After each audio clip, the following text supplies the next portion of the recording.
Selanjutnya kita coba bedah tentang media optik.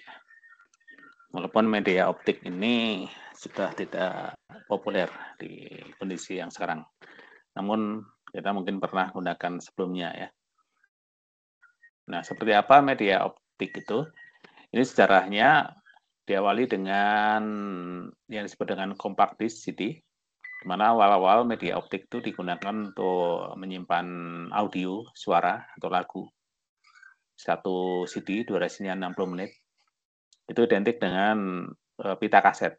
Jadi media CD ini dulu digunakan sebagai pengganti media pita kaset ya, magnetic pita ya, magnetic tape, jenis penyimpan data yang berbentuk pita.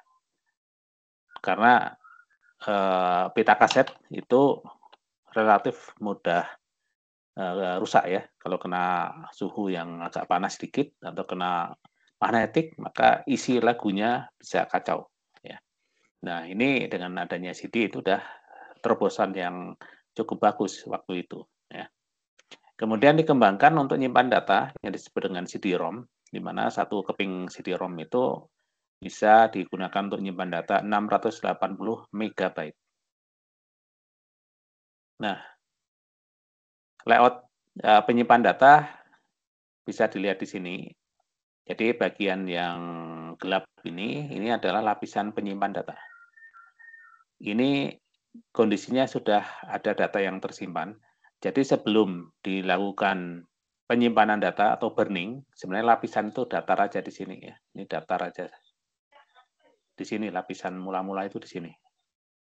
Ya, semuanya di sini, satu datar aja. Kalau belum dilakukan burning atau penyimpanan data.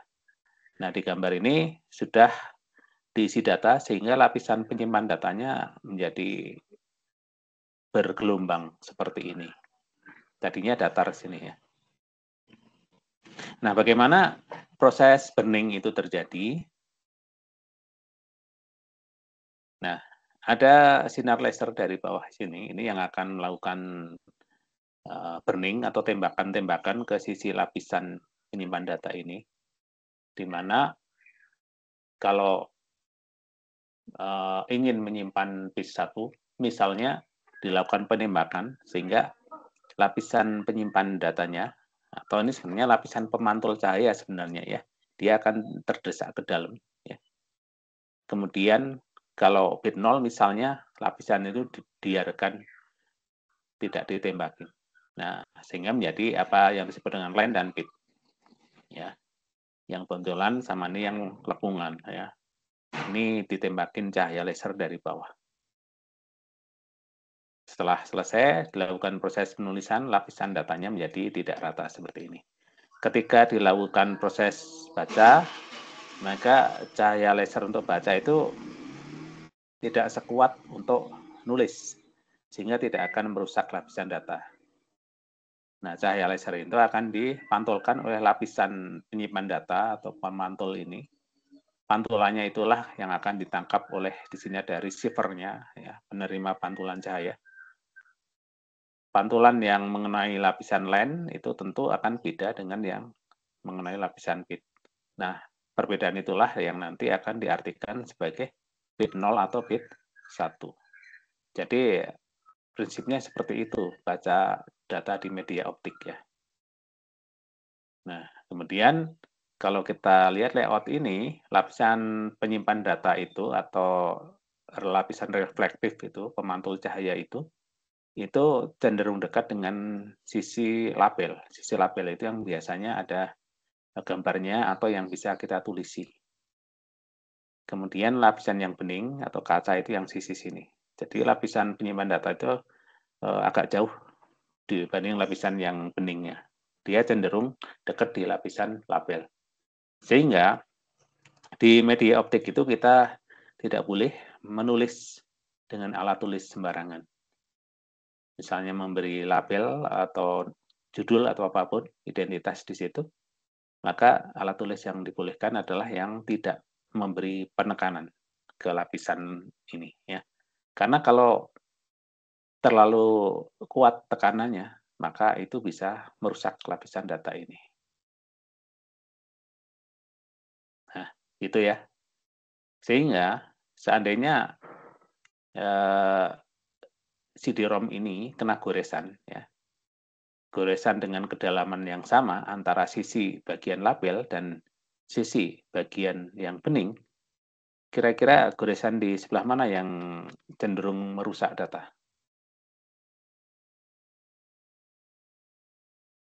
Ada pendapat? Goresan di sebelah mana yang bisa merusak data? Ya, tentunya di bagian label. Kalau ada goresan di bagian label, ini bisa jadi lapisan reflektif atau penyimpan data ini menjadi benar-benar rusak. Tapi kalau goresannya ada di sisi bening, maka lapisan datanya ini sebenarnya masih aman. Terus kalau ada goresan di lapisan bening, kenapa datanya susah dibaca? Data susah dibaca bukan berarti datanya hilang. Sebenarnya masih ada. Cuma pantulan cahaya dari sini bisa jadi tidak mengenai sensor baca cahaya di bawahnya ini. Bisa jadi dia nyebar kemana, sehingga dianggap ya nggak ada data gitu ya. Tapi kalau goresan tadi berhasil dihilangkan, maka data yang di media CD-ROM ini masih mungkin untuk dibaca. Itu ya.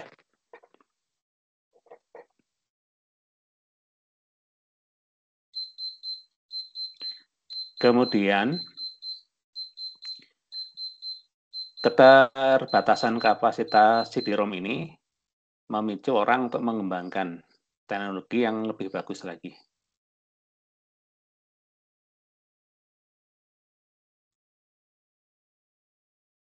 Ya, teknologi yang selanjutnya adalah nanti kita lihat yang disebut dengan DVD. Namun sebelum ke situ, kita coba lihat dulu struktur data yang ada di CD-ROM. Nah, ini contoh ya. Satu blok CD-ROM, jadi satuannya dalam bentuk blok ya. Itu terdiri dari byte sinkronisasi, ini ada 12 byte. Kemudian ID, identitas di blok itu ya. Ada info minute, second, sektor, mood, dan seterusnya. Kemudian baru data, 2048 byte. Setelah itu, ada bit tambahan, byte tambahan, ini untuk pengaman. Ini pakai teknologinya ECC ya. Jadi kalau di hard disk tadi pakai CRC tekniknya, ini pakai ECC. Jadi dalam satu blok data di CD-ROM itu seperti ini strukturnya.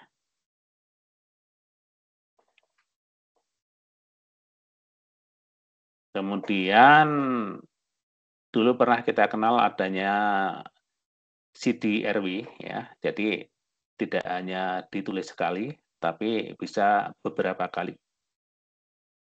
Ini tujuannya tentu penghematan ya. Kalau data yang lama udah nggak perlu, kita bisa lakukan penghapusan dan penulisan kembali. Atau kalau isinya baru sedikit, kita mau tambahkan di situ, nah itu bisa ditulis kembali. Walaupun ini juga tidak terlalu populer di waktu itu ya, karena harga CD-ROM-nya sendiri dibanding yang CD-RW itu jauh lebih murah. Jadi orang cenderung menggunakan CD-ROM yang baru ya. Nah, tadi CD-ROM tadi hanya 680 MB satu keping. Nah, orang berpikiran ya, dan tentu didukung oleh teknologi yang ada saat itu, maka muncullah DVD, digital video disk. Jadi ini cenderung untuk menyimpan file-file yang besar ya. Salah satunya video misalnya yang butuh data lebih besar. Nah, CD-ROM ini satu kepingnya bisa nyimpan data sekitar 4,37 giga. Nah, mengapa DVD ini bisa nyimpan data jauh lebih besar daripada CD-ROM? Ini antara lain penyebabnya. Jadi antar bit di dalam CD-ROM itu jaraknya 0,834 mikrometer antar bit ya. Kan yang disimpan jadinya biner juga, bit-bit juga. Sedangkan di DVD itu setengahnya jaraknya. Artinya alat pembacanya itu punya akurasi lebih bagus dalam membaca. Ini mirip dengan hard disk tadi ya. Mengapa kapasitas hard disk sekarang jauh lebih besar? Karena kemampuan head bacanya itu juga naik ya, lebih presisi. Ini untuk teknologi optik ya juga ditemukan teknologi yang lebih bagus. Di gambar yang selanjutnya ini ya kira-kira perbandingannya. Ini ya, sebesar ini bit data, yang ini menjadi lebih kecil.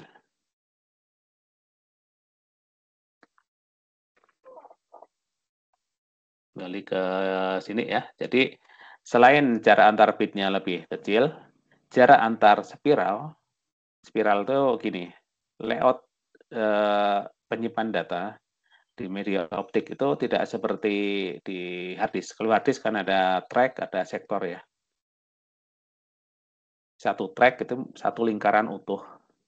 Nah, kalau di media optik ini misalnya ini pusat atau yang tengahnya ya, yang lubang itu, maka penulisan data itu diawali dari mendekati lubang tengah ya, diisi. Wah, ini kurang bagus nih. Bentar ya.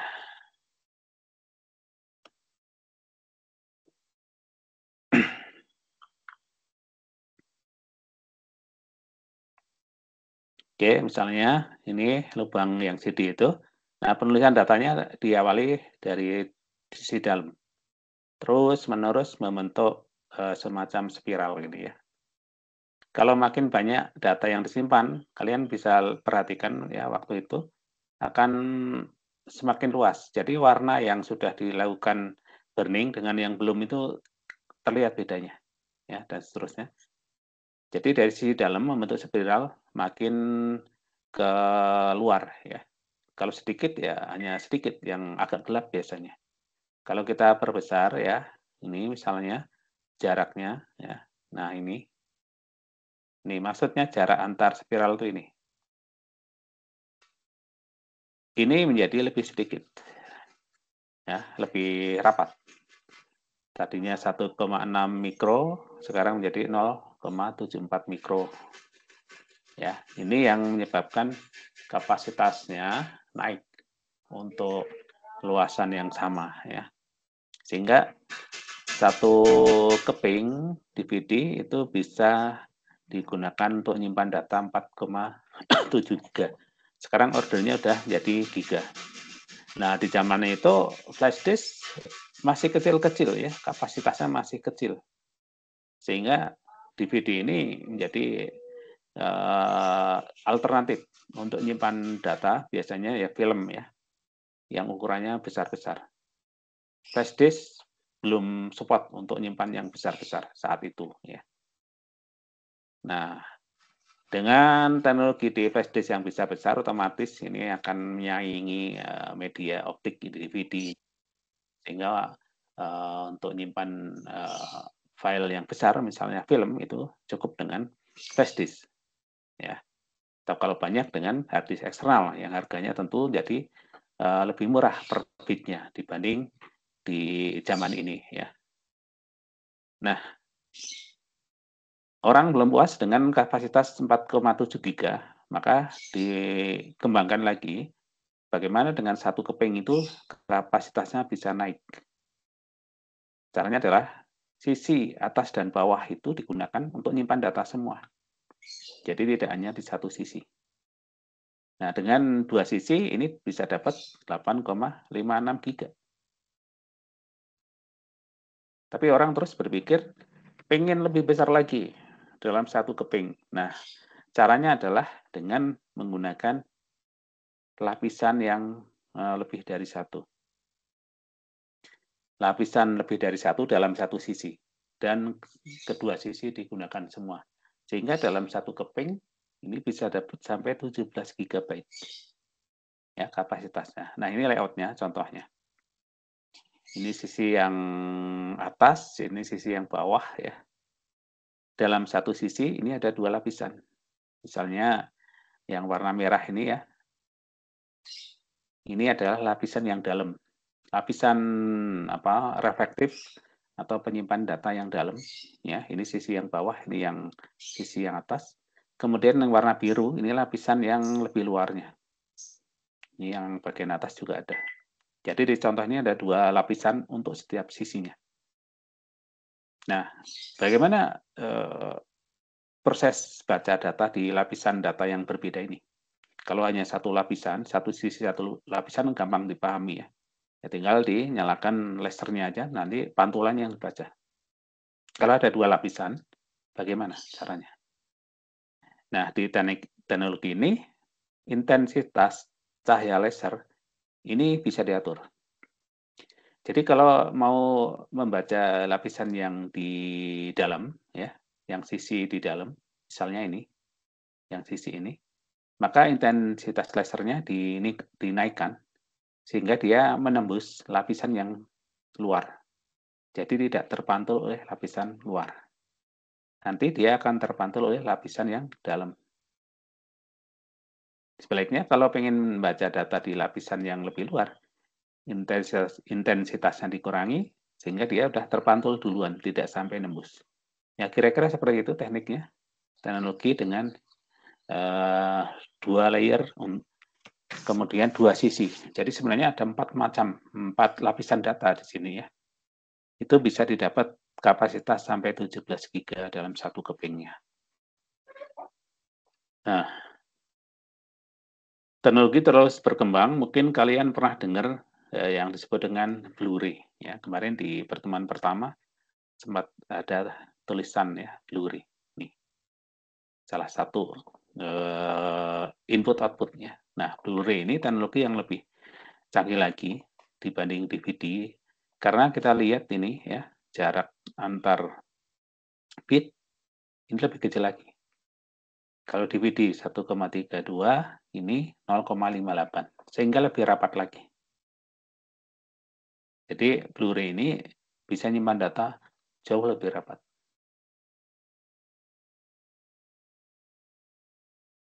Tahun berapa ya sebelum ada tol Jakarta-Bandung, Blu-ray ini sudah ada.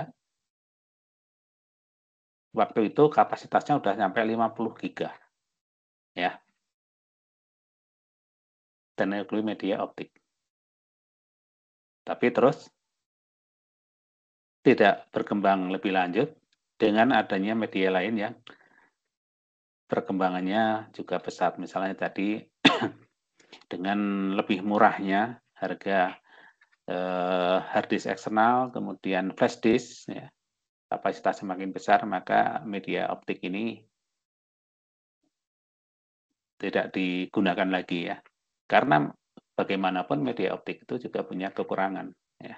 Salah satunya tadi misalnya kena goresan itu menjadi isinya susah dibaca. Jadi lebih handal yang flash disk. Ya. Orang kemudian beralih ke media yang lebih handal tadi. Kemudian fisiknya juga lebih kecil. Ya, ya ini sesuai dengan perkembangan teknologi.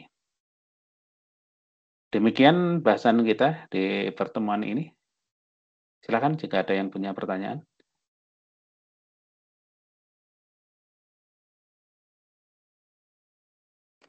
Baik, jika tidak ada, terima kasih ya atas joinnya.